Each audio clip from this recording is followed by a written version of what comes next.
আমি পর্নোগ্রাফিতে আসক্ত, মাঝে মধ্যে নামাজ পড়ি, এই পর্নোগ্রাফি থেকে বাঁচার উপায় কি?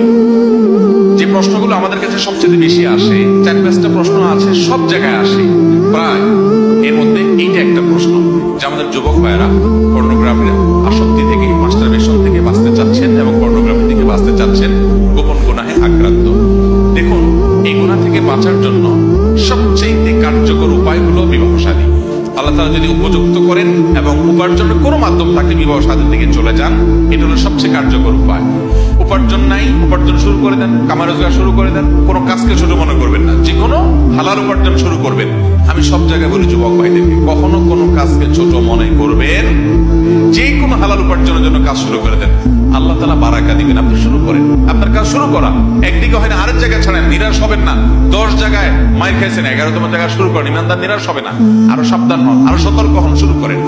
অতএব আমরা কাজ করব, বেকার থাকবো না। বেকার বসে বসে শুধু বলবেন হুজুর বাবা মাকে বুঝান, একটু ওয়াজ করেন যাতে তাড়াতাড়ি বিয়ে দিয়ে দেয়, এটা কেমন কথা ভাই?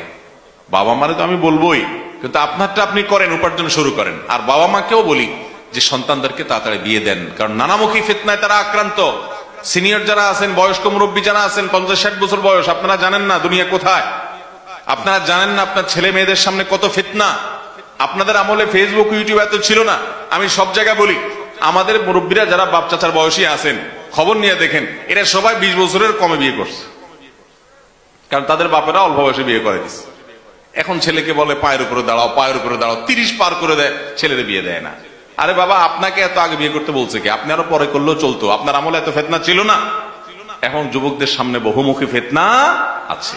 অতএব এই গোপন গুনাহ থেকে বাঁচার জন্য বিয়ের কোনো বিকল্প নাই, 1 নাম্বার 2, যথাসম্ভব যে ডিভাইস, যে জায়গা থেকে হারাম জিনিস আসে, ওইটা থেকে আপনি একেবারে বিচ্ছিন্ন হয়ে যান।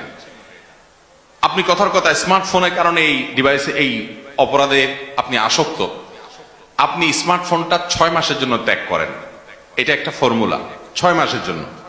6 মাসের জন্য এই ডিভাইসটা বিক্রি করে দেন, কাউকে দিয়ে দেন। একটা বাটনওয়ালা ফোন নেন, যেটাতে নেট ফেট কিছু আসবে না, বিজিটি চলবে না।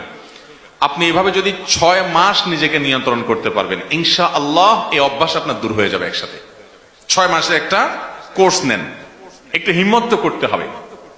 রোগ হবে, ওষুধটাও খাইতে চাইবেন না কষ্ট করে, তাহলে ভালো হবে কোত্থেকে? অন্তত ওষুধটা খান, ওষুধ আমি দিলাম। 6 মাস এই স্মার্টফোন থেকে দূরে থাকেন, দেখবেন ঠিক হয়ে গেছে। বলবেন হুজুর স্মার্টফোন ছাড়া বাঁচবো না, ঠেলা পড়লে সবই বাঁচে। পুলিশদের যদি কয়টা মাইক দিয়া লকারে ঢুকাই দেয়, লকআপে ঢুকাই দেয়, তখন পারবেন না? সবই পারবেন।